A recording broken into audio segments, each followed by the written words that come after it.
Piyali. Hello. তো কোথা থেকে এসছো তুমি? বিআরটি থেকে এসেছি। বিআরটি থেকে এসছো। আজকে ফার্স্ট টাইম করলে 5 হ্যান্ড প্র্যাকটিস। কাজটা আগে দেখিয়ে দাও।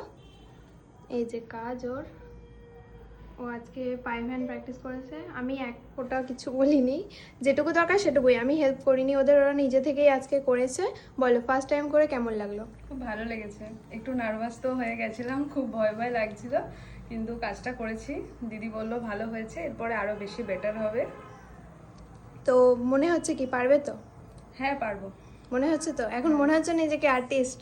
হ্যাঁ এখন তো মনে হচ্ছে, মানে কেউ একজন বলেছিল এর আগে যখন আমি নেল আর্ট শিখতে গেছিলাম একজনের কাছে, যে তুমি কোনোদিনও আঁকতে পারো না, তুমি কোনোদিনও নেল আর্টিস্ট হতে পারবে না। তো আজকে ফার্স্ট টাইম আমি করেছি, সবাই তো বলেছে ভালো হয়েছে, এর থেকে আরো বেটার করবো এর পরেও। তো তাকে বুঝিয়ে দিলে যে না তুমি হ্যাঁ, পেরেছো। অবশ্যই।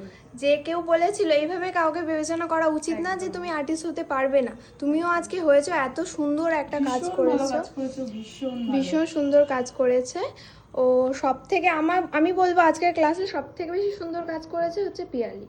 তো যে বলেছিল তাকে আমি একটাই কথা বলবো যে সে না বুঝে কাউকে বিবেচনা করা উচিত না, যে সে কি হতে পারবে কি হতে পারবে না, তার যোগ্যতা না দেখে কখনোই তাকে এরকমভাবে বলাটা উচিত নয়।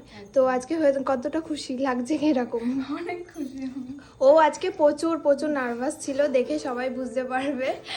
তো অনেক সুন্দর হয়েছে, আরও এগোবে, আরও খুব সুন্দর। আর বিআরটির মধ্যে যারা চাইছো যে ওকে বুক করবে, হোম সার্ভিসও দেয়, বুক করতে পারো। ঠিক আছে? ঠিক আছে।